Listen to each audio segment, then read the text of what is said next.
Good afternoon. Good afternoon, everyone. Thank you for joining. We'll begin in about 5 minutes, just to allow a few more participants to join the session. In about 5 minutes, we'll begin. Thank you.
Good morning, good afternoon, good evening to everyone joining us from Africa and around the world. Welcome to today's Voices Africa webinar, themed Closing Africa's Water, Sanitation and Hygiene Gap, Citizen Perspectives on Water and Sanitation. My name is Daniel Liberi, and I'm delighted to moderate today's session, which is timely and very important on an issue that sits at the heart of health, dignity, development, and human well-being across Africa. On behalf of Afrobarometer and the World Bank's Economist for Transformation Network, or E4T, the co-conveners of this webinar, thank you for joining us today. Today's webinar comes on the heels of yesterday's Africa's Day celebrations, a moment of Africans everywhere to reflect on our shared aspirations, progress, and on the Africa we want to build under Agenda 2063. It's therefore fitting that this discussion aligns closely with African Union's 2026 theme, which is assuring sustainable water availability and safe sanitation systems to advance Agenda 2063. The theme is both a call to action, but also a reminder that Africa's development ambitions cannot be realized if millions of citizens still lack access to safe water, sanitation, and hygiene services. Today, discussion seeks to bring citizens' voices into that continental conversation to better understand how people's lived experiences explore policy and governance challenges, but also, most importantly, identify practical pathways toward more inclusive and sustainable wash systems across Africa. Ladies and gentlemen, before we begin, just a few housekeeping rules, notes. This webinar is being recorded and live streamed on YouTube. We encourage you to share the link widely and also join the conversation online on X, Facebook, LinkedIn, and Instagram using the hashtags displayed on the screen. You are all encouraged to submit questions through the Q&A section throughout the session. We will reserve time towards the end for audience engagement and questions. Without much ado, it's now my pleasure to invite Juliet and Elena from Economist for Transformation, in short E4T, to give brief introductory remarks. Juliet, thank you for joining us today. The floor is yours. Thank you so much, Daniel. I'm very happy to be here and giving you just a couple of minutes to talk to you about the Economist for Transformation Network. The E4T is a World Bank initiative aiming to, we can put to the next slide, thanks, aimed at fostering really a dynamic and vibrant space for young African economists. And it's being supported by the Think Africa Partnership. I invite you all to look us up online. But essentially, this group, the E4T, is composed by a lot of our former Africa Fellows, ARC scholars, the mentees from the Association for the Advancement of African Women Economists, and other programs supporting young economists across the region. And we're very lucky to have over 755 members, part of this network. I'll show you in a little bit the link on how to connect with us, but the page that we have for the E4T is really a page that is yours, first and foremost. And it's there for you to share any knowledge, research, or policy debate you want to discuss with your peers. There's also a closed group where you can also talk more directly and confidentially with your peers. And then there we will also post a lot of our activities, ranging from webinars, online resources, and capacity building activities. So please join us on the LinkedIn page, and we'll stay in touch. And maybe just the last slide that has all the information on how to connect with us. So feel free to scan the QR codes and give us a follow. And I'll leave my email in the chat. So in case you have any questions about it, I'm happy to get back to you. Thank you.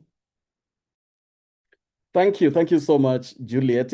We're glad to hear that the page is for practitioners and peers, and we can join in to contribute to conversations on that platform.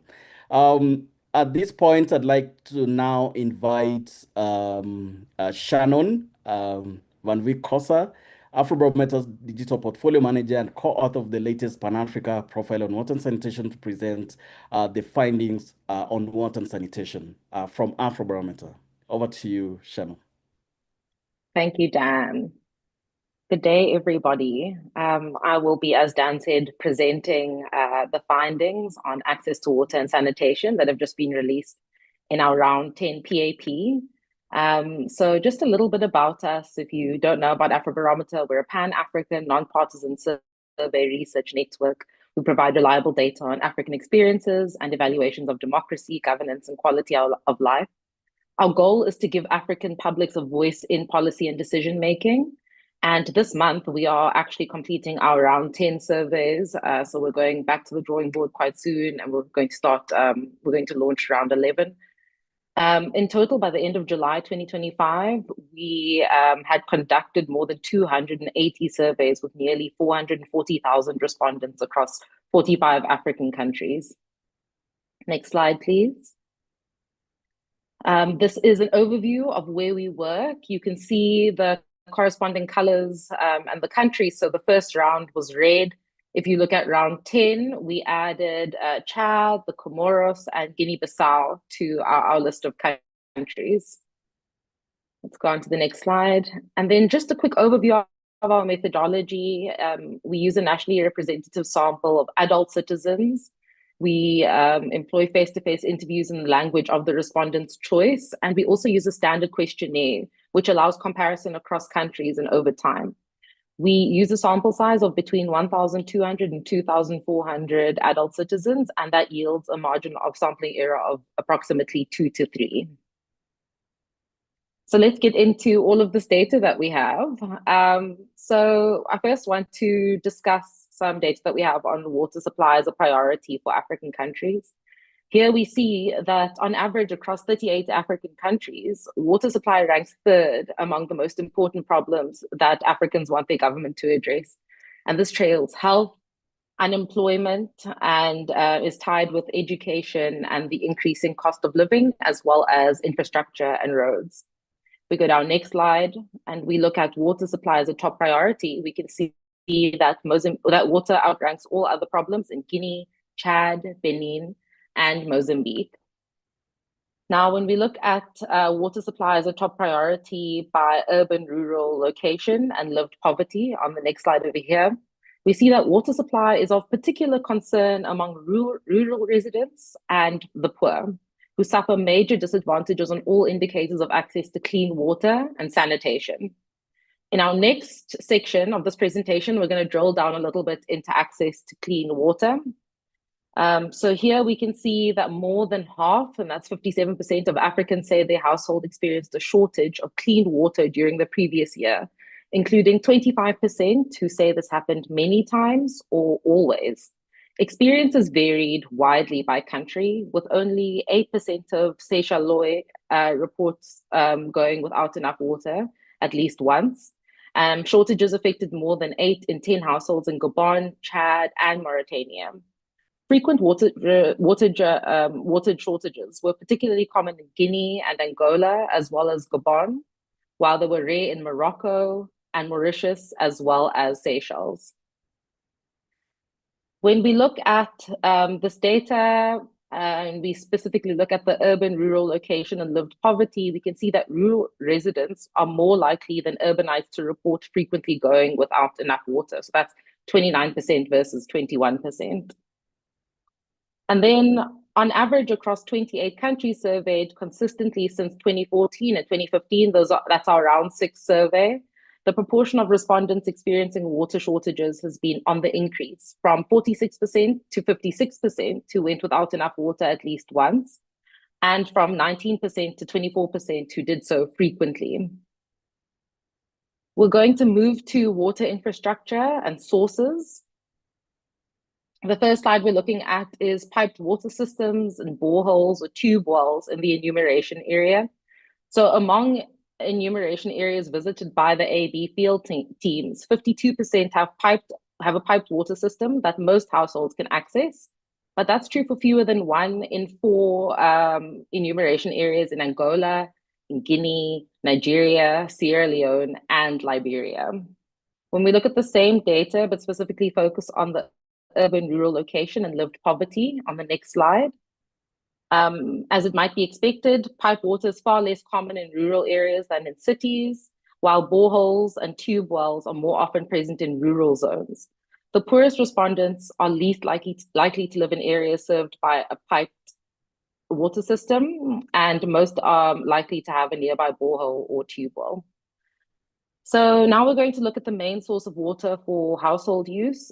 This is by urban-rural location and lived poverty. So we see here about half, so that's 49% of Africans say their main source of water for household use is a piped public or community water system, while 20% rely on a borehole or tube well, 18% on dug wells, and 5% on surface water.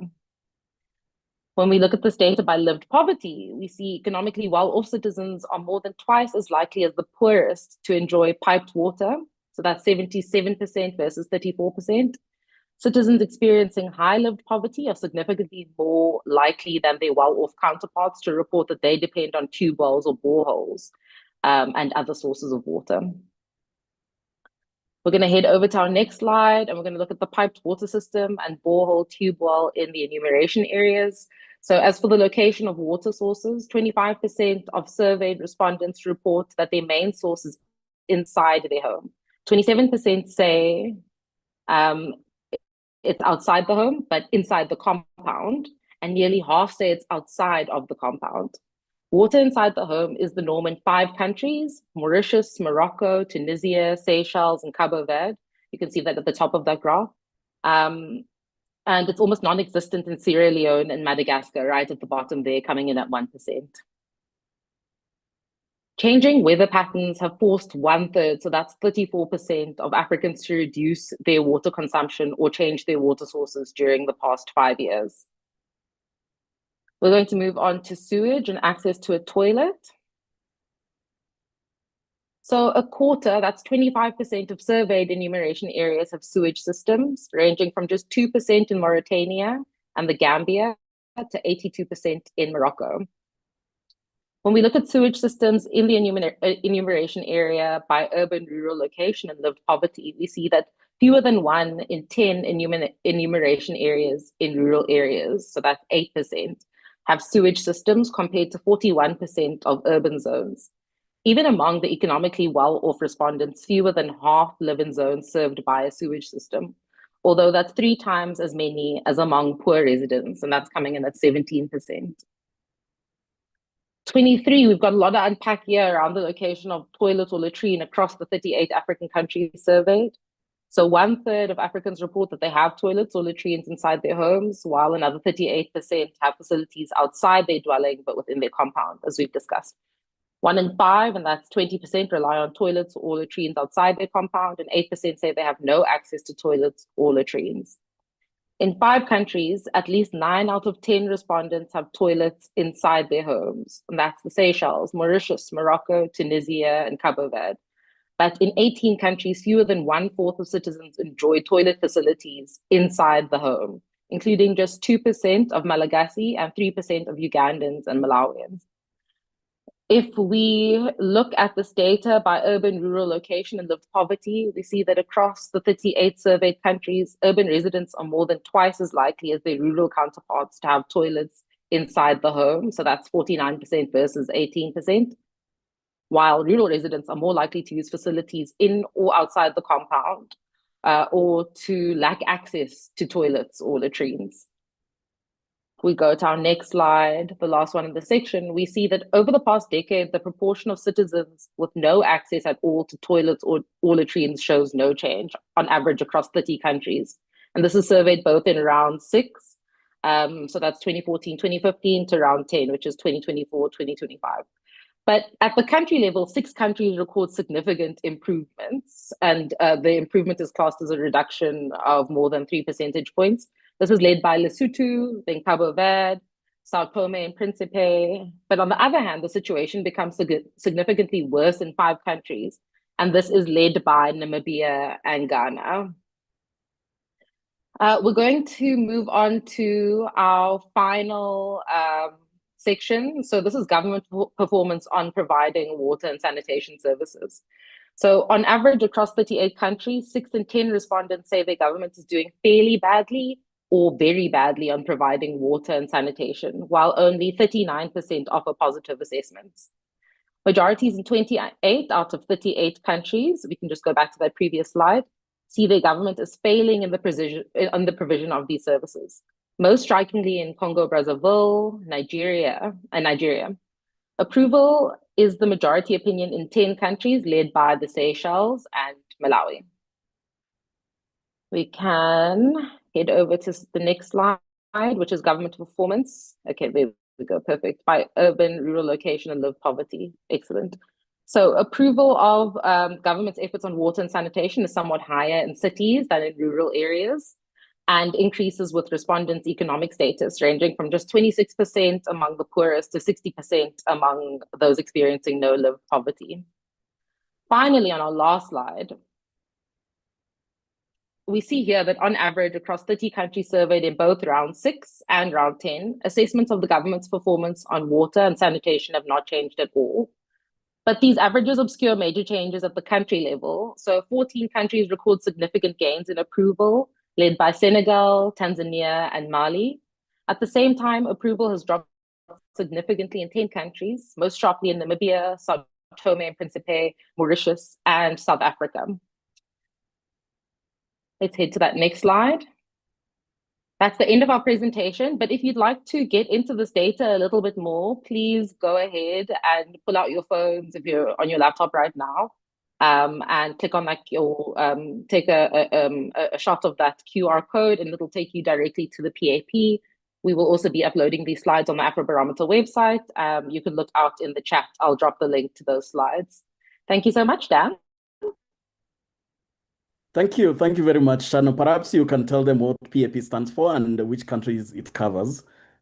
Okay, yeah, that's a good one. So as everyone knows, or as most people know, if you've interacted with our publications, we release dispatches, and our PAP is our Pan-Africa profile. So it is a series per round that looks at all of our thematic areas across all of the countries that we've surveyed in that round. So the data for this Pan-Africa profile came from the 38 countries surveyed in round 10.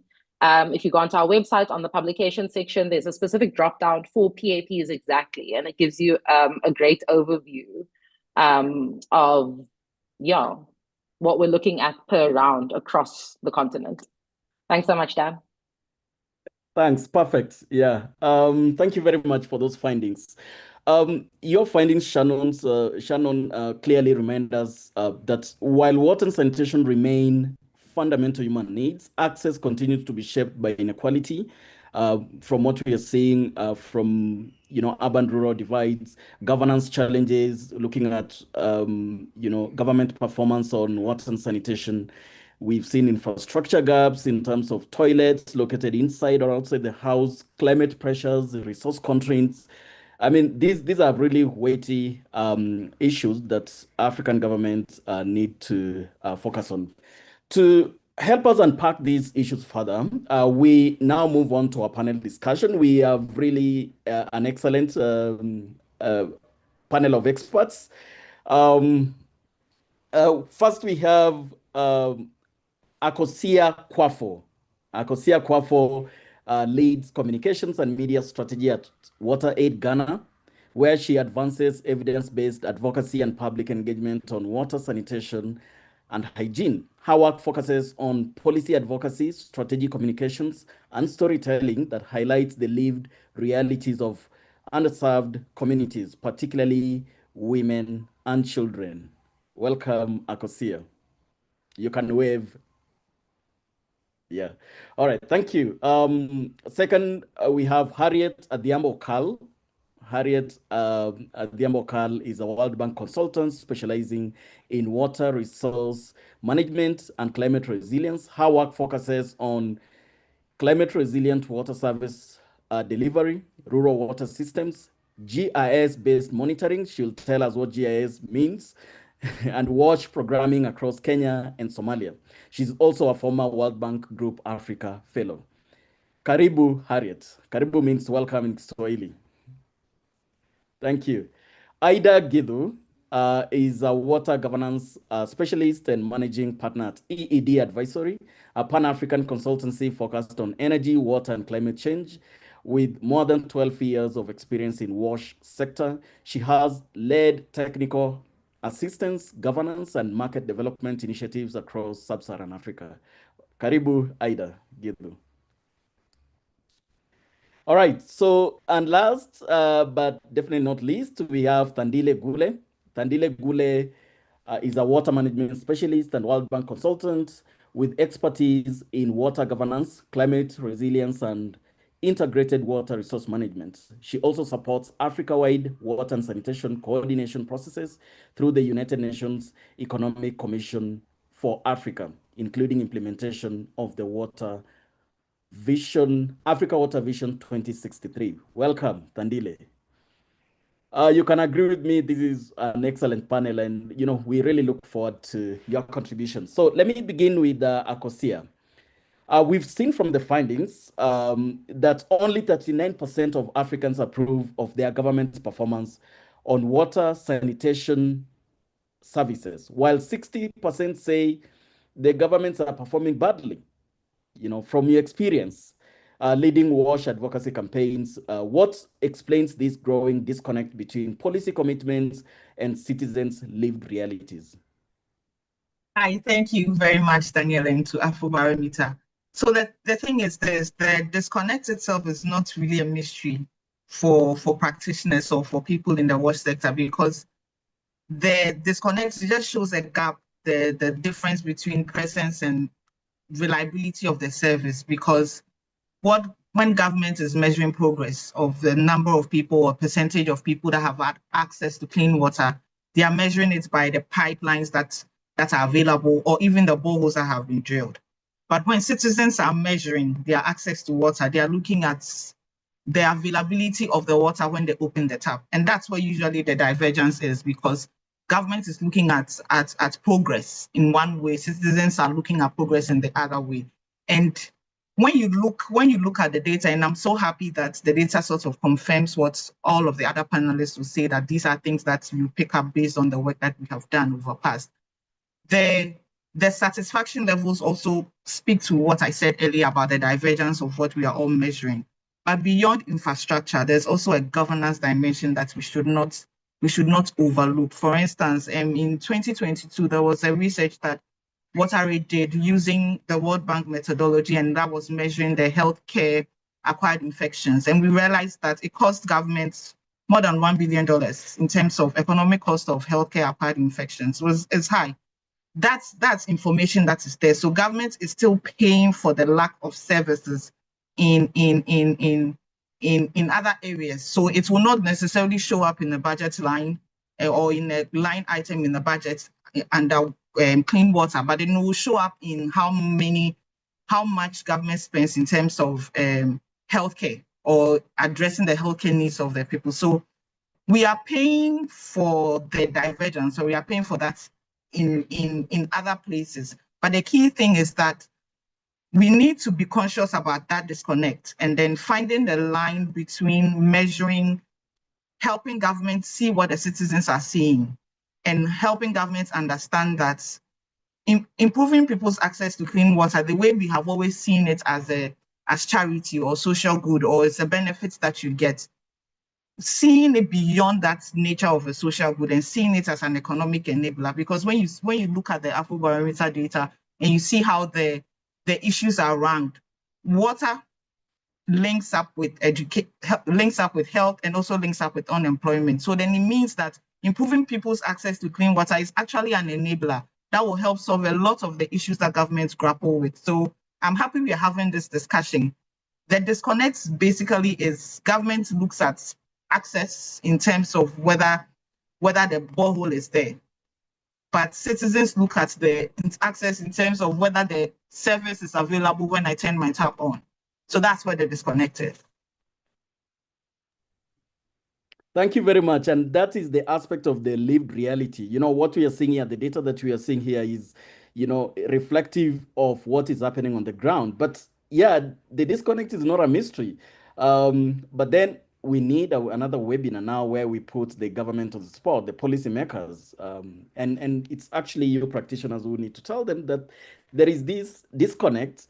The instrument that you're using to measure progress is not really commensurate to the lived realities, people on the ground. Exactly. Thank you very much, Akosia. Let me bring in Harriet. Your work focuses heavily on climate resilient water service delivery in fragile, drought-prone contexts such as Kenya and Somalia in East Africa. Afrobarometer findings show that changing weather patterns are already forcing many Africans to change water consumption, as we've seen from one of the slides. How can African countries build water systems that are both climate resilient and inclusive? And is it too much to ask, climate resilient and inclusive? Over to you, Harriet. Thank you so much, Daniel. But let me reframe it slightly. Climate resilience and inclusive access are not two goals. Rather, they are one. The communities that are most exposed to climate shocks are the same ones that are usually farthest from a reliable tap. And this is not a future problem. As Shannon has showed us in the Afrobarometer data, 34% of Africans across 38 countries have already changed what water they use or how much because of the shifting weather patterns. In Kenya, to be precise, the number is 45, a staggering 45%. And this is happening now in people's homes. So what does a resilient and inclusive system actually look like? There are three things. First, design for variability, not average rainfall. That means solar-powered boreholes, rainwater harvesting, and multi-source redundancy. We all know single-source systems are already failing, especially in drought years. So the second point is put rural communities at the center by design and not as an afterthought. The rural communities represent 29% of water priority citations in the Afrobarometer. And the last one is we anchor governance in local institutions. I'm so happy that Okosua has expounded on that, on the governance issue, and we shall have another webinar to put the governments on spot. So when we talk about governance in local institutions, we talk about the water resource users associations, the RUAs in Kenya to be precise, train local technicians, and this translates to community ownership. Because if we put up infrastructure without governance, they deteriorate faster, especially in fragile contexts. So I'll give an example of the water forward by the World Bank that was recently launched, and also as part of the country water compacts. These two strategies are built on this same exact integration of the three: water for people and water for planet. And they should be working together and not sequentially. Thank you. Thank you very much, Harriet. Yeah, it's interesting that we are talking about climate resilient and inclusive as two separate concepts. They're, you are telling us they're not mutually exclusive, they complement one another. And you've introduced the issue of planetary boundaries, but that is a discussion that, we can keep for another webinar. Thank you very much for that contribution. Ida, the same thing, Afrobarometer data has shown that only 1/4 of surveyed enumeration areas have sewage systems accessible to most households from a governance and financing perspective. Why has sanitation remained one of the most neglected aspects of public infrastructure in Africa? We're still going back to the issues of governance. Ida? Yeah, thanks, Daniel, for that question. And I think the first reaction to it is kind of the distinction between sewage systems and sanitation. Because sanitation would be the broader concept of safely managing and disposing human waste to prevent disease, among other things, while sewage systems is, kind of one of those technologies to do this. So the pipes, the networks, the treatment plants that lead to safely managed sanitation. And so when you put those two against each other, it actually starts to point to the governance and financing questions, because one is a very clear urban/rural bias. So sewage systems, as described, would typically work very well for urban areas, given the population densities that you'll see, and meaning they're not working very well in rural areas. And this has obvious implications when you think about financing. I think a lot of things tend to move. The economies, the budgets of the world tend to favor urban settings more than they do rural settings. That said, I think we have multiple sanitation options for rural settings, including things like on-site sanitation. So think pit latrines, think septic tanks. That provide these alternatives for systems in like rural areas or the more marginalized peri-urban or informal settlements in our urban areas. So that then brings the question around financing. And I think one of the things that I'd highlight is the issue of cost recovery. So from a purely market question, sanitation faces a real constraint from a point of cost recovery. So that you find in most cases, governments and utilities are quite reluctant to charge cost-reflective tariffs, especially in low-income areas. And then obviously the consequences, without sustainable revenue streams, utilities are not able to maintain existing infrastructure, leave alone expanding it. Then on the other hand, with alternatives like on-site sanitation, you find that individuals will need to prioritize sanitation solutions against competing needs. And while this may be obvious for you and I, Daniel, I think it's not necessarily always the case for about 15% of the population in sub-Saharan Africa that is still practicing open defecation. So then going into the governance question, you find we will always need, or our governments have to come in and play a very critical role in financing this gap.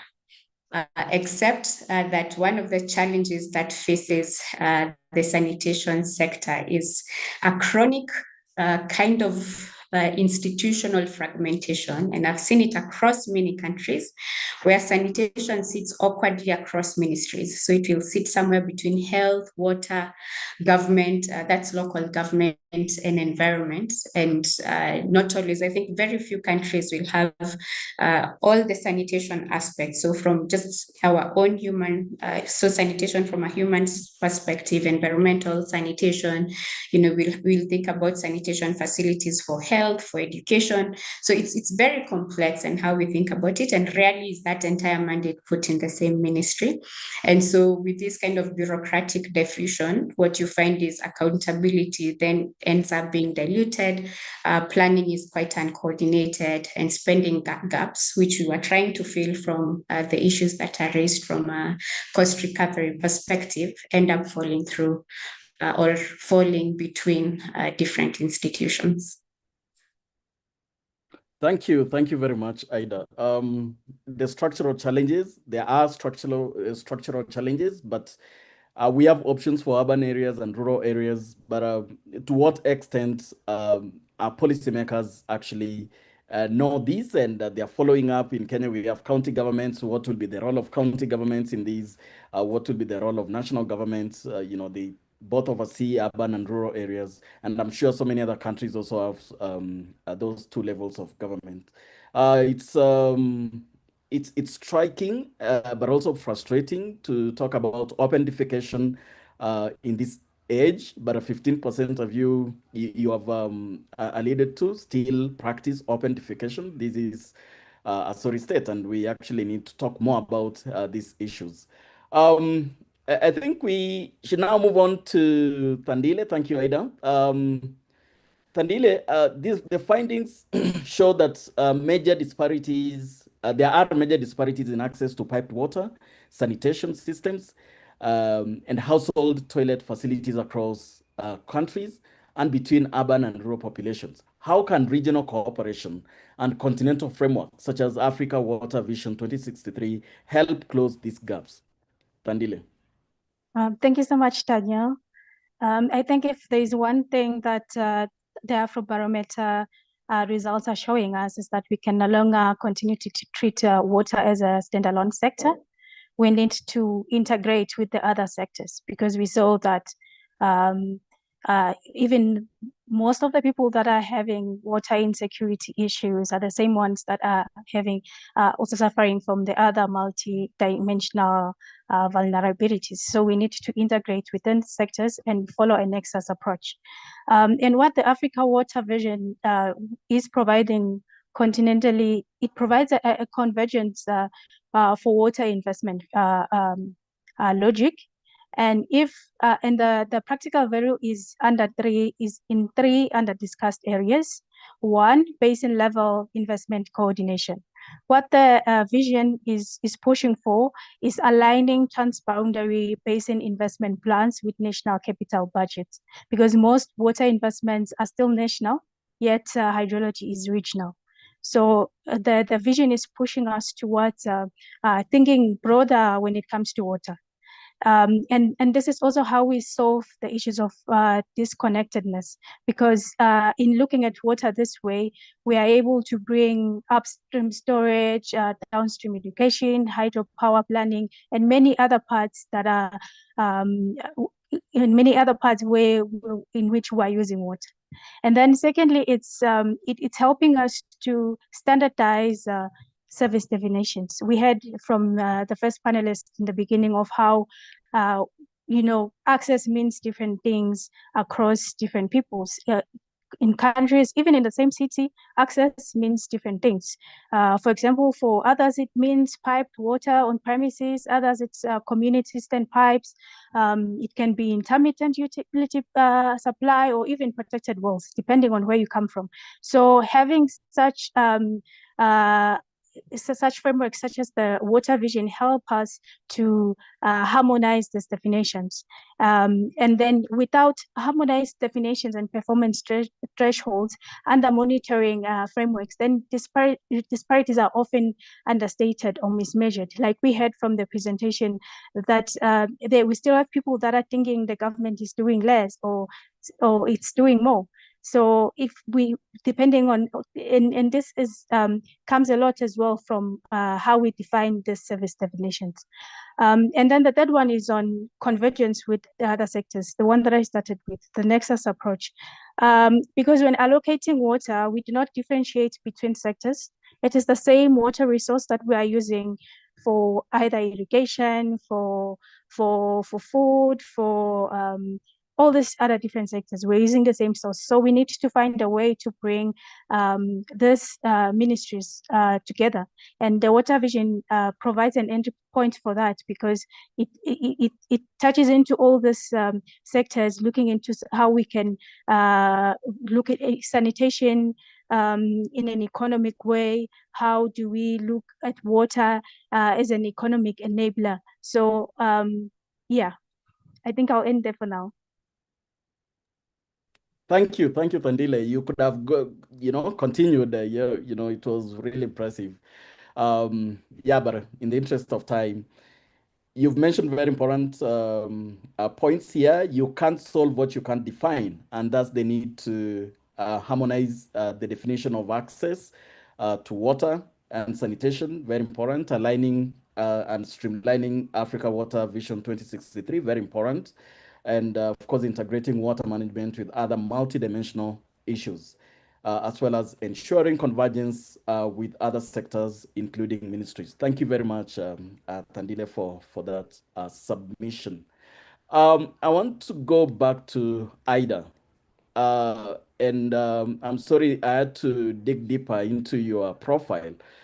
Your doctoral research examined how community-based rural water schemes evolve toward professional management, generally. Okay, what lessons from your research can help strengthen sustainability and governance in rural water systems across Africa? You can also maybe focus on the area that you did your research on, but also see if you can extrapolate it to other areas in Africa. Ida. Yeah. Okay, thanks. The challenge of asking me a question about my dissertation is I have a lot to say because I researched a lot. But I think I'll highlight two key lessons, and maybe for context for our listeners on what my dissertation looked at, or rather the approach to it is it came from a personal struggle with community water managed schemes and all the challenges that most of us in this call would know about sustainability issues.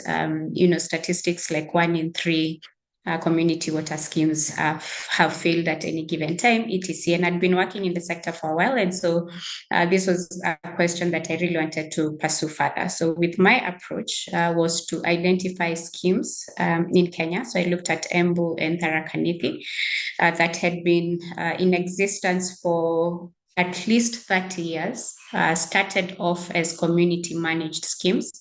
And at the time of my research, which was my data collection was around 2021, it somehow managed to still be around. So the schemes had been around, but in different capacities. And so with that,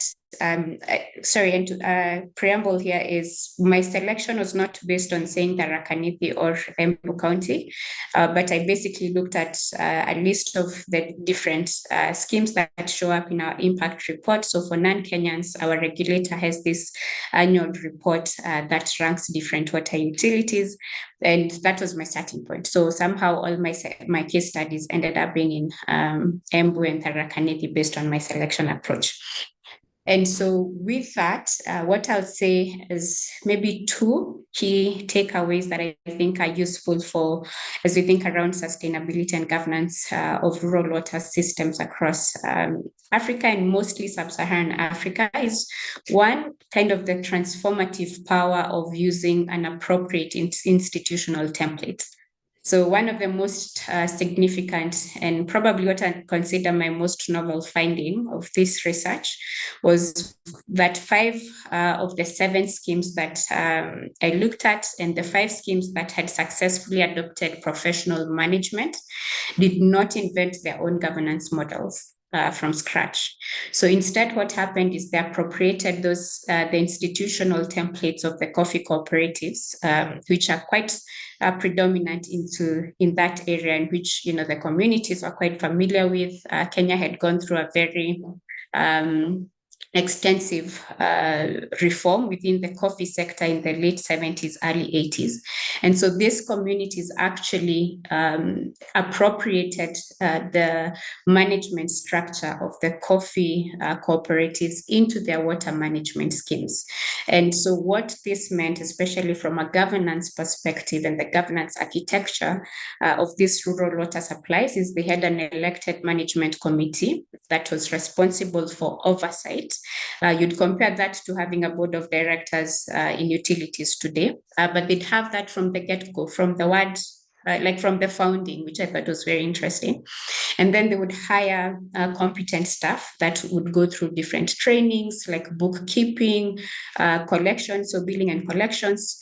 Again, these were hired from the get-go to run the day-to-day operations. And so with that, you find that these community schemes separated oversight from day-to-day management from the get-go. And this is a model that the communities knew, they'd trusted, they'd seen it working in the coffee cooperatives. And so it was very easy to transplant it into the water sector. But I think the most profound implication of this finding is that, when we think about designing water governance across our rural areas, rather than importing external models, perhaps what we should be thinking around is what functional institutional models already exist within the target communities that could then be adapted for water management. It could be that, in a place like Tharaka Nithi, Embu, where we have farming communities, agricultural cooperative governance structures are adapted. If we find in pastoralist communities, maybe what you'd be looking at is customary rangeland management institutions, and asking ourselves, how can we leverage this, since it's been working for generations, and carry it over into water. And so the point here is not to replicate what we saw with the coffee cooperative specifically, but to recognize that maybe institutional appropriation from trusted, familiar contexts could be more durable than institutional transplantation from external designs. So, we've seen how things should be running in urban areas, how utilities are working, and we just carry them over into rural areas. But then the second one that I'll talk about very quickly, I warned you asked me about my dissertation, was that professionalization requires more than good intentions. So it requires structure. And so going back to what I was saying earlier, we'd seen first very clear separation of oversight and operations, and then there was very clear incentives, and that is salary, and salaries that were linked to the revenues that were being collected from the water schemes. So, the people who are hired to do the day-to-day management knew that if you're not collecting adequately, then there's no salary for us. So there's a very clear linkage between the incentive for the operations people and revenue collection. And then finally, and what I really found intriguing was having the right financial management systems from the beginning. And so some of these systems were very small at the founding, like at the initial years. But when I visited them, and today they've done a very good job of record keeping, you'd find audit reports going back to 1983. So these companies, some of them were registered, say the water scheme was registered in 82. And by the end of 83, that water management, or rather rural water scheme, actually ran an audit of its very meager money, but they did, which again was carried over from the coffee cooperatives. But I think it brings a very critical lesson on institutionalizing these good practices with our rural water schemes from the get-go. So going back to your question on what lessons can we learn, I think the things that I'd highlight is looking at what people are familiar with from an institutional perspective, not necessarily just bringing everything external and introducing it and kind of forcing down to people, but within our rural settings where it may be easier or an easier sell to start from working institutions that can then provide lessons into how we structure rural management and get us to professionalized services within our rural areas. Thank you. That sounded like your defense of your dissertation. Yeah, but yeah, it's good to hear that, you know, beyond all that we are discussing here, there is that aspect of intentionality, communities going out there, you know, being intentional, pushing the what we call, you know, the duty bearers to take action. Very, very important. And of course, we need to customize. We need to bank on existing socio-political and economic structures, or what you call models, in designing community, you know, community water management systems. I mean, you know, that's broad enough to extrapolate to other areas, and those are very, really good lessons to learn from. Okay, so Harriet, the findings, we are still talking about piped water systems. The findings show that the piped water systems remain extremely limited in several countries. We saw all those countries, the way, you know, the findings on countries, especially in rural areas. In your view, what are the biggest barriers preventing African countries from scaling resilient water infrastructure to undeserved communities? Thanks, Dan. And the honest answer is that barriers are structural and not technical.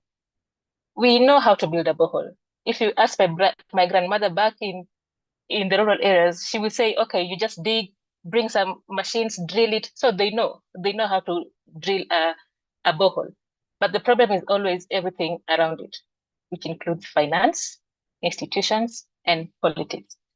So if we go the finance way, let's dive deep a bit into the finance way. The financing gap is enormous.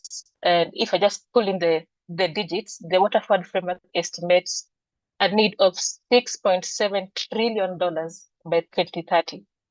And what is the current global spending? Okay, it's about $164 billion per year. And African governments normally allocate roughly 1.2% of the budgets to water, compared to 4 to 5% for other sectors like roads and energy. So at the moment, water still does not have a political parity. And if now we go to the second part, which is the politics of it, rural populations are who are the most water insecure populations often have the least political leverage. Budget allocations frequently follow votes and not need.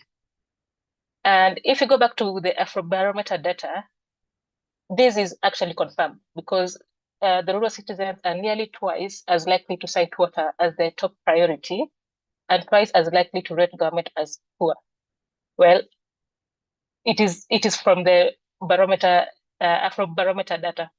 And when you look at the last one, which is the institutions, the fragility settings is normally not a challenge from the money perspective, but also is usually a state capacity challenge. In some areas, there's no functioning utility to use large-scale investment. I'm not going to zero in onto the regions or countries, but yeah, we see it. Most probably, usually not the money, because governments can borrow, governments can have grants, but then it's usually the institutional capacity that is kind of always incapacitated in a way. So, and that is why the Africa East WASH MPA, I would not like to preempt it as much. It is increasingly working through community level contracting and NGO delivery modality.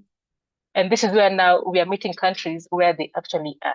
So the bottom line is, for that, if our participants forget anything, we should not forget this one. We all know how to drill a borehole, but the problem is always everything else around it. Finance, politics, and institutions. I submit. Thanks, Harriet. Thanks a lot. You know, you've mentioned about NGO delivery modality, but I'm thinking about the current state of development cooperation right now. We are likely to see, worse statistics if, money, there are no resources coming to, okay, fewer resources are coming to non-governmental organizations right now. So are we seeing worse scenarios in the near future? Of course, it's not doom, but I think we will see worse scenarios in the coming few days. Yeah, thanks. Barriers are not structural and not technical. Finance, institution, politics, I totally agree with you.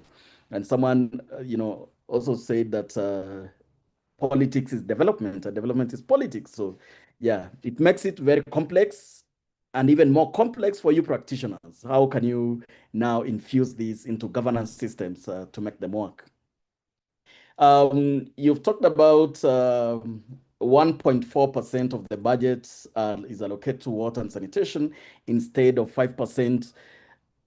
Clearly, there is need for advocacy here. I want to bring in Akosua on something slightly different. She'll talk to us about advocacy later. Your work, Akosia, your work are strongly linked to water, sanitation, and hygiene access to maternal health and to the lived experience of women and children. How can governments and development actors ensure that WASH policies are more gender responsive and equity driven? Over to you, Akosia. Let me just start off and build up from what Tandele said. She said something very profound. She said you can solve what you cannot define. And that's why I want to start from. We can't even design policies for equity if our data treats a household as a single unit. So for instance, in most African households, we know that the person that is managing the water crisis, if there is any in the household, will typically be a woman or a girl. So she's the one that wakes up early and walks to the water source to get water, or gets to the place that is outside the house for water. She's the one managing or using a sanitation facility without any privacy. So if she's a girl and she's menstruating, it means that she doesn't have any privacy of a sort. She's the one that has to take care of the children or keeps the child at home because there's no water in the school that the child goes to. So gender responsive WASH, the gender responsive WASH policy conversation should start by disaggregating the reality, because we all use water differently. Akosia, your feed is breaking. Okay. Can you hear me now? Yeah, but the connection is a little bit unstable. Okay, maybe just turn off my camera so that I can conserve some bandwidth if it's okay with you. Yeah, you can proceed. Yes. Okay. So why did you lose me? Or I should start from the beginning? Midway through. Okay. So I was just picking up from looking at the gender responsive WASH and looking at it in terms of we need to address the policy gap, gender responsive policy gap, by disaggregating the reality. Like I said, you cannot design for equity if your data treats household as a single unit. So it means that women must be embedded in the governance structures, even in the professional management system that Ida just spoke about. It means that safe sanitation for girls must be a non-negotiable infrastructure standard. It also means that we cannot commission healthcare facilities without ensuring that there's clean water inside the facility, on site at the point of care. It means that we have to measure outcomes at the household level and also at the individual level, because again, we all have different needs of use of clean water. It means that water in itself must be inside the house, safely managed, not basic. Remember the first question you asked me, we talked about how the divergence of the measurements and how government measures it and how citizens also measures it. So we need to ensure that government is always very comfortable with talking about improving people's basic access. But the issue is this: we need to move from basic access and ensure that the water is at the place where people need it the most. For instance, in a healthcare facility where a mother has just delivered and there's no clean water on site. This mother has to stay with the blood-stained clothes in the healthcare facilities until she's discharged to go home. And in some instances, in some of the communities where I have seen, the relatives of these women have to carry jerry cans with them to the healthcare facility to deliver. So imagine you are in that state and you do not have anybody to carry a jerry can with you to ensure that you have water to bathe after you have delivered. Or your healthcare worker needs to leave you in labor unattended to so she can walk 30 minutes or longer to the nearest fetching point to fetch water for you. All of these things are things that we need to consider in the conversation or even in the design of gender responsive wash policy. The AU Year of Water and Sustainability is a political moment for us. And this conversation is important and it's prime. For this whole thing to produce the equity outcomes or to be gender responsive in mind, we need to ensure that the implementation frameworks must disaggregate the information and the data, focusing on the people that suffer the most when there's no access to clean water.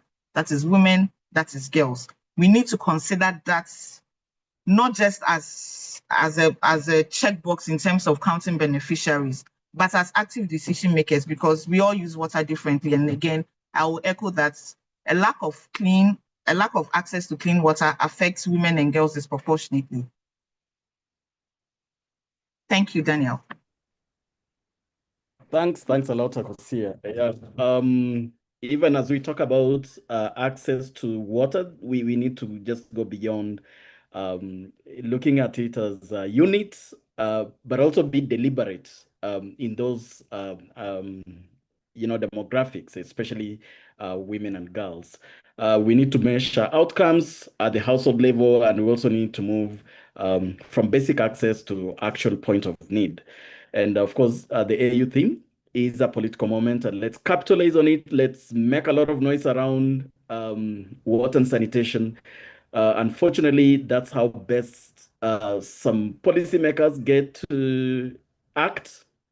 And it's not really about Africa, but across the world. More noise you make, the more likely you are going to create an impact.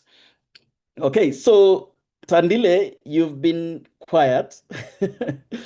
Again, today's findings suggest that water sanitation, or rather water insecurity, is now deeply connected to poverty, inequality, and climate vulnerability. How should African governments rethink water governance in this broader development context? Tandile? Thank you so much, Daniel. I think what this really means is that African governments need to move beyond the traditional model of managing water as a standalone technical service delivered by utilities and ministries. Because the challenge today is not simply building more infrastructure, it's actually in the operations and maintenance of the existing infrastructure, and governing water as a cross-cutting resilience and economic transformation issue. Because like they already mentioned, that we keep building more and more infrastructure, but how are we managing the already existing infrastructure? How are we operating and maintaining it? That's where the challenge lies. And many African countries have increased investment in infrastructure. That's what we reward mostly. Yet large sections of rural communities and the peri-urban settlements, the youth and women, the informal populations, they still are water insecure. And that points to a governance fragmentation problem, interacting with climate stress and unequal development. And in practice, what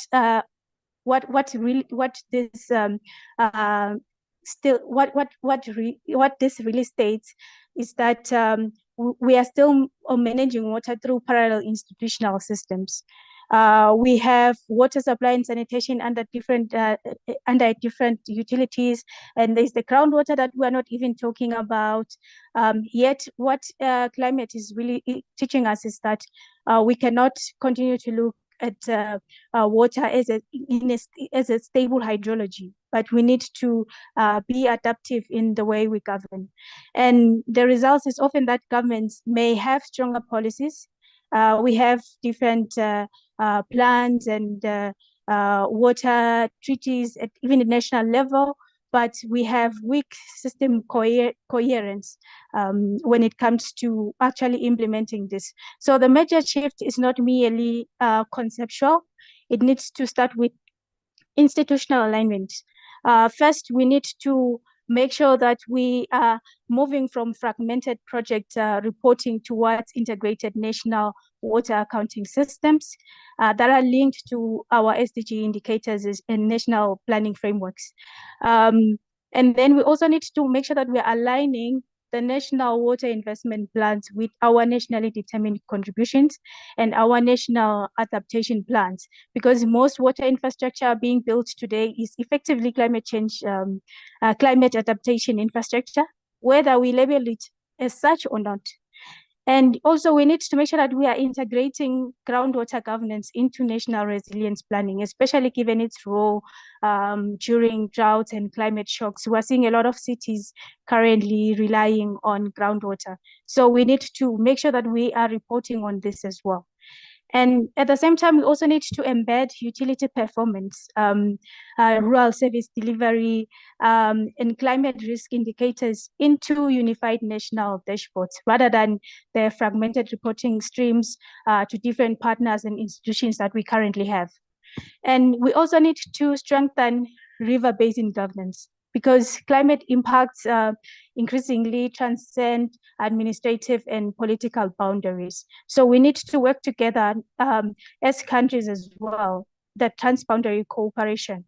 And then another important shift is that government must begin treating water security as an economic productivity issue, not a social sector obligation. We need to move from that mindset. And that also is one key thing that we can also use to move to help in the financing aspect for water, because if we position it in such a way, then we make it even attractive to other investors and the private sector so that they can invest in the sector. So we need to really make sure that we put the level of water to exactly where it belongs. And another thing that we need to be doing is to understand that water insecurity is not only just when we are talking about water, it's not only just affecting our social life anymore, but the industries that are providing jobs and everything, the energy generation, the agriculture, public health, all these things are being affected. So we need to bring also the ministries of finance and planning into these conversations when we're talking. We can no longer just be water experts. So probably, Daniel, next time when we have another webinar, we should consider having someone from the finance and planning aspect, so that we can make sure that they are no longer remaining on the peripheral, but they are in the water governance discussions. And one of the key governance failure that we have observed in the water sector is it's not really the absence of policies, but many African countries, they already have they already have this water national policies and how they really want things to go. But the problem is that we need to start trying to implement this. Like, how much are we committing to make sure that the implementation of these plans that we have is actually happening? And until we have those systems really coordinated, we really cannot reach anywhere. And this also requires that we have shared data systems. You will see that different data systems are reporting different things. So we need to bring this data together and make sure that we are even sharing with each other. I know data, when it comes to water especially, it can become political, but we need to reach a stage where we can actually share data with each other in a coordinated manner and do the budgeting together. And this will also help in making sure that we are accountable, that at the end of the year, now we have the AU theme of the year, right? But at the end of the year, how are we going to track whether what we had in the ambitions of the theme, whether it's being implemented or not, or we'll just move to the next theme of the year. So we need to make sure that our systems are coordinated and that we are pushing the implementation in the ground. I think I'll end there. Thank you so much, Thandile. You've really emphasized coordination as well as budgeting, and that we should invite next time finance managers as well as administrators to this conversation. But I'm sure they'll tell you that their budgets or budget lines are dictated by the politics of the day.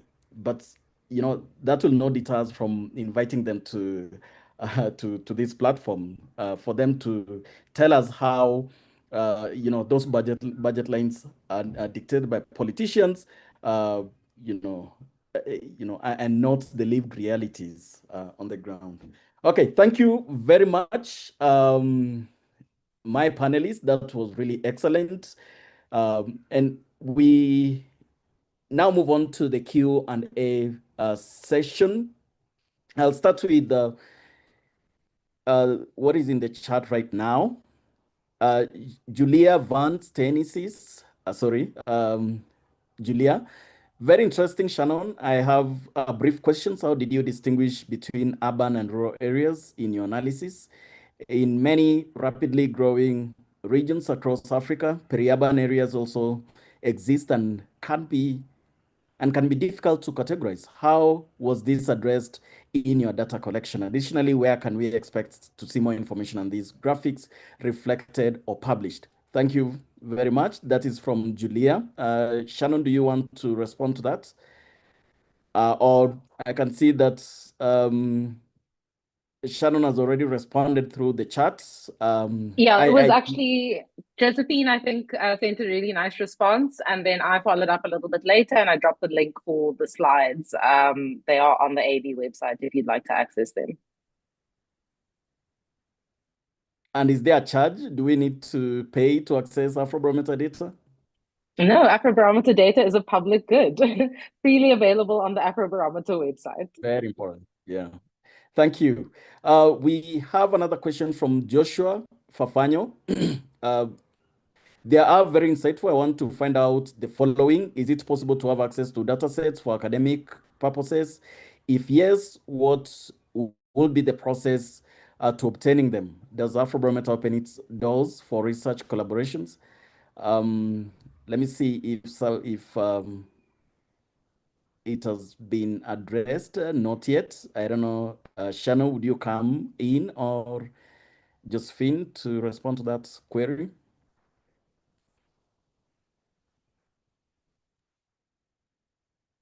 Okay, so let's move on. I think, Dan, yeah, so all of our data is embargoed for a specific amount of time, and then we'll release it when it is available on the website. I'm not sure who sent that question, but if you'd like to just pop us an email at info@afrobarometer.org, or you can send me an email at shannon@afrobarometer.org, we can have a conversation about getting you access to that data when it is publicly available. Thank you so much, Shannon, for that response. Yeah, you can always email Afrobarometer and they respond in record time with the data sets. Okay, my name is Faith. I have a question about the data, what you've presented. What is the uptake rate of this data by the different countries in WASH decision making, and how are the data being utilized in funding, allocation for WASH projects, especially in underserved areas such as informal settlements, which continue to experience challenges? I'm sure that has also been addressed, but I can also chip in and say that, yeah, we collect this data, we analyze it, we put it out there, we make sure that it has reached policymakers, but sometimes it's very difficult to pinpoint, how the data was used and, to what extent by, which policymaker. Yeah, so sometimes it's very difficult to track and measure in that respect. But of course, there are so many other ways we know how the data is used in terms of citation, in terms of the many briefings that we hold with policymakers. Yeah, so yeah, in some respects, yes, we can be able to tell that our data has been used, depending on the context. But if you want to understand how our data has been used in certain in a certain region, country, or specific sector, just reach out to us. We'll be able to give an appropriate explanation. Okay, so there is also another one from Solas Acomea. It's also important to add to Acosia's submission that even the existing infrastructure is too old and as good as non-existent, especially in urban areas. Pipelines are encrusted, treatment plants are obsolete and have reduced capacity. Attention is indeed critically need in the sector. Yeah, I also totally agree with you. Rorisang Lekalake, the Director of Analysis, if you are on the platform, you can proceed to respond to Julia's question. Rorisang? Thanks. Thanks so much, Dan. And thank you so much, Julia, for the question. I hope I'm clear. The audio is clear. So just to follow up, thank you. So just to follow up a bit on specifically the fact that there are kind of these between urban, rural areas amid the rapid or urbanization on the continent. What I'll say is that Afrobarometer, when we do our sampling, always works with the National Statistics Office in each country. So we use whatever official designations that they have. So if you're interested in these types of areas in particular, we have a small subset of countries where these are official areas, and we use that in the sampling. So for example, in Botswana, I believe the category is called semi-rural, and then we also have peri-urban in, I think, Malawi. So in those countries, if you dig into the individual country data, whether on the online data analysis or a data set, then you're able to look at where those areas stand compared to purely urban and purely rural. So thanks so much for the question, and thanks, Dan, for the opportunity. Thank you so much, Rory, for that response. And again, always reach out to us. We are ready to help. We are ready to give you all that information that you need. I'd like to go back to Tandile about the AU theme of the year.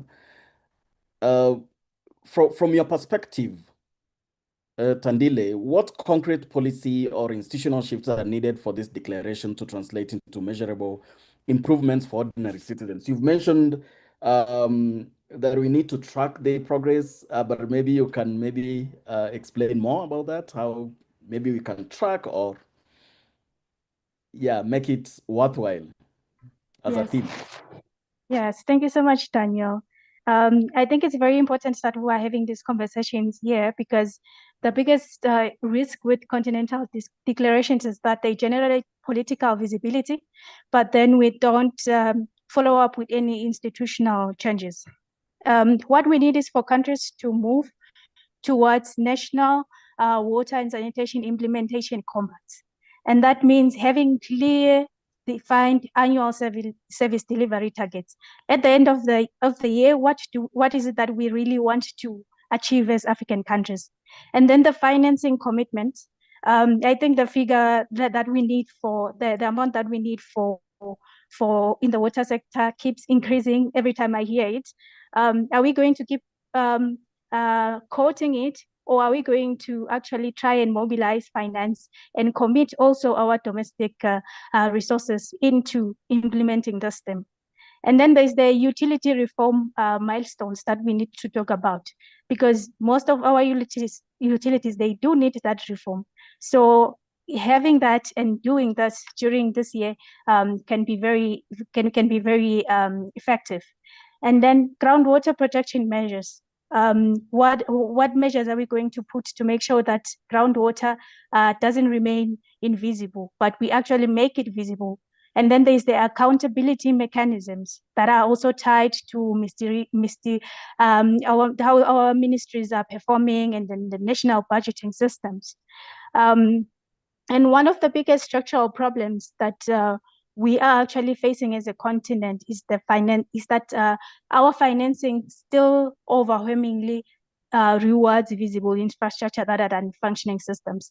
We are still more into building more infrastructure and not looking into whether what we have built is working and why is it not working. So we need to shift our financing from this to actually look at system performance. And the African Development Bank has the welfare nexus framework that can help us into being able to do those things, to make sure that we position water in such a way that our financing is connected to other sectors. At the same time, it also tackles the issue of performance. And then I think that shift is perhaps the most transformative one, where we need governments to start measuring water security, not just through administrative statistics, but rather through lived experiences. We need to build citizen accountability into water governance, because many national monitoring systems report infrastructure outputs, and how many boreholes have we built, the treatment plants that we've constructed, but we actually fail to capture whether people are actually receiving reliable, safe, and affordable water every day. So we need to look into this. And the future of water governance lies in triangulating these different statistics: the official statistics, the utilities, the administrative performance data, even the citizens' reported service reliability and access data. That is why I can say that the success of the theme will not be determined by the number of conferences and the webinars that we are going to have around the theme, but it would be actually determined by whether African countries use this political moment to fundamentally reform how water is governed, financed, monitored, and delivered. I saw a question also in the chat that how do we bring these conversations, because we seem to be having all the solutions sometimes when we speak, but how do we actually bring it to the decision makers? So we need to make sure that we use this year to actually also raise the profile of water to the highest political level. So when you are having these conversations, whether at national level or it's your organizations, make sure that you are also bringing the people that are responsible. The ministers, don't be afraid to invite your ministers into these conversations, because at the end of the day, the budgeting, what actually is being implemented on ground, they are the ones that have the say in most of it. Thank you, Danielle. Thank you, Tandile. I totally agree. We need decision makers on the table. But honestly, in most cases, we do a very good job in description, in trying to understand the challenges. But in most cases, yeah, we don't get the strategies right in ensuring that, all the good things that we're discussing here, about clear service delivery targets, intentionality, accountability mechanisms are actually taken up by decision makers. So this is a challenge to our co-conveners, Afrobarometer, as well as Economists for Transformation Network, to now think how to put a broader team together, which also includes decision makers, including what was mentioned earlier, the finance managers and the administrators. Thank you very much for that submission. In a minute or two, Akosia, we now move on to your area of specialization, communication and advocacy. We know they are very crucial in sustaining political attention on WASH. And, we are talking about the AU theme of the year being water and sanitation, okay? So in an era when many competing crises dominate public discourse, how can communication keep water and sanitation high on the policy agenda beyond declarations such as the AU Year of Water and Sustainability? Akosia, in 2 minutes. Okay, thank you, Daniel. So it's simple. We all know that political attention follows narratives that connects decision makers to what they care about. And it's usually the economic stability and their political survival. Over the years, the wash sector, we've communicated the lack of wash or clean access to water, and we've communicated it all the time in humanitarian terms. Unfortunately, that's not what usually moves the finance ministers we just spoke about. When we are able to show them clearly that not investing in wash or clean access to clean water is translating in a cost that they are paying for 3 or 4 times, for instance, in healthcare, we are speaking a language that they understand. So that's one way. The next thing is that beyond all of that, we know that sustained political attention requires that citizens are generating the demand themselves. So we know top-down advocacy will definitely have a ceiling. But when the data tells us that citizens rank water third on the policy agenda, it means that elected officials can no longer ignore water. So it means that our job as communicators is to make sure that the citizens' voices reaches the room where the budgeting is being made. And so how do we amplify the voices of the citizens and the communities that we work with, or the people that we encounter, those that we know have lived experiences? How do we amplify their voices in the spaces where we would have access to, where the budget allocation is being made? So the declaration is an opening. It's a very good foundation for us to ensure that that is done, but we need to amplify the voices of citizens and also translate that into areas where the political actors care the most: economy, stability, and their political survival. When they know that not addressing access to clean water is a threat to their political survival, they will definitely fix it. Thank you. Thank you, Daniel. I totally agree. Sustained political attention, very, very important. And yeah, we need to continue these webinars. We need to continue and bring in everyone who has a voice, who has influence. Aida, yeah, we come back to you. These findings show that across many African countries, citizens increasingly view water as a top governance issue. We saw that from the first slide that Shannon showed us. Okay, how can our governments then move beyond the reactive? We've talked about, we've heard a little bit about how, the governance challenges we are experiencing. How can we then move from reactive project-based interventions to more long-term and system-oriented approaches to wash service delivery? Yeah, thanks. So I'll take it from how I concluded the very first question, which was the issue of institutional fragmentation. And I think the very first thing that then we need to do is institutionalize WASH within core government architecture so that it sits, it has a rightful place and it's not in any policy gray zones, so that any funding by donors is managed by ministries and kind of we address the issues that come with the fragmentation. And what this would do then is give us very clear institutional ownership that then devolves operational responsibility meaningfully, because at the end of the day, water and sanitation are experienced very locally. So we can't run away from that reality of the sector that we are in.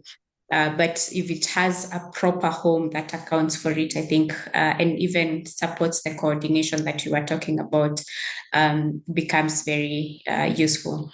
I think the other thing that I would say is moving to pragmatic sector-wide financing. So this is as opposed to what you tend to see within the sector, and especially within water, increasingly with sanitation as well, where it's mostly project-based aid that comes in to support the sector. But I think if we are able to have centralized sector-wide financing that then sits with the institution that you are talking about earlier, becomes very useful. And then the last one, and this is not directly related to this question, but it's something I wanted to say when Tandile was talking on the question of AU and where we are at now. What I really like about the year of water is kind of presenting water as a catalyst for economic transformation. And when you talk about bringing the finance people into the room, I think there's also bringing other sectors into the room. We need to bring energy. I think there's a lot you can learn from the energy sector and how they're approaching things like rural electrification. And at best, and this is came to mind when Harriet was speaking, the World Bank launched Water Forward. So us in the water sector, we are speaking a lot about it. But because of the areas of work I work in, I also know we have Mission 300, for example.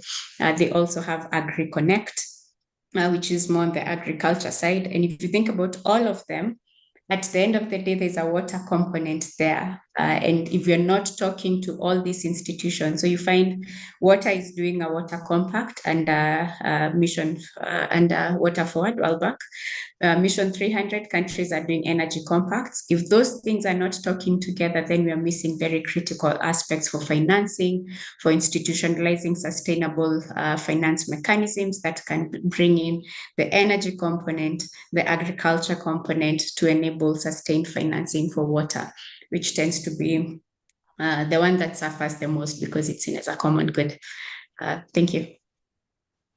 Thank you very much, Ida. Just reinforcing, that we need to coordinate. The approaches we are taking are fragmented, and we need to talk to one another. Thank you very much, ladies and gentlemen. We've come to not the end of this webinar, but we are pausing this webinar. There will be so many other webinars, and it's a topic that we need to continue talking about. It's an AU theme of 2026. We need to continue talking, and we've seen that sustained political attention actually can bear results. Thank you very much to all our panelists, participants, and partners for joining this important conversation.